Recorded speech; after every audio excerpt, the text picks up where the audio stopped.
ഞങ്ങൾ രണ്ടാളും കൂടി ഇന്ന് അമ്പലത്തിലേക്കാണ് കേട്ടോ. സാധാരണ തലേന്ന് പ്ലാൻ ചെയ്തിട്ടൊക്കെയാണ് പോവാറ്, പക്ഷെ ഇന്നെന്തോ പെട്ടെന്ന് പോകണമെന്ന് തോന്നി. കണ്ണി കാണുന്ന പട്ടിയോടും പൂച്ചയോടൊക്കെ വർത്താനം പറഞ്ഞിട്ട് അല്ലിമ വരാറുള്ളൂ. നടക്കാറായപ്പോൾ ഇപ്പോൾ അല്ലി എൻ്റെ കയ്യിലേ ഇരിക്കാറില്ല, നടന്നു പോകാൻ തന്നെ ഇഷ്ടം. പക്ഷെ കുറുമ്പ് കാണിക്കുന്നതുകൊണ്ട് ഞാൻ ഇടയ്ക്കെടുത്ത് കൈ പിടിക്കും. വീടിൻ്റെ തൊട്ടടുത്താണ് അമ്പലം, അതുകൊണ്ട് ഞങ്ങൾ എപ്പോഴും നടന്നാ പോകാറ്.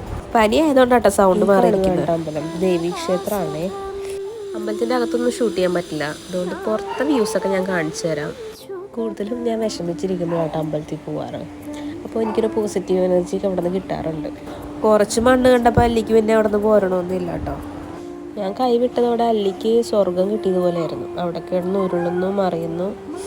പിന്നെ ഒരു കണക്കിന് ആനയെ കാണിച്ചു തരാമെന്ന് പറഞ്ഞ് എടുത്തത്. പിന്നെ ഞങ്ങൾ ഇറങ്ങാറായിട്ടോ അമ്പലത്തിൽ നിന്ന്. ഇപ്പോൾ പ്രസാദമൊക്കെ തൊട്ടു. അല്ലിക്ക് തന്നെ തൊടണമെന്ന് പറഞ്ഞിട്ട് കണ്ണിലൊക്കെ കുത്തുന്നുണ്ട്. പിന്നെ അല്ലി എടുത്ത് നേരെ വീട്ടിലേക്ക്.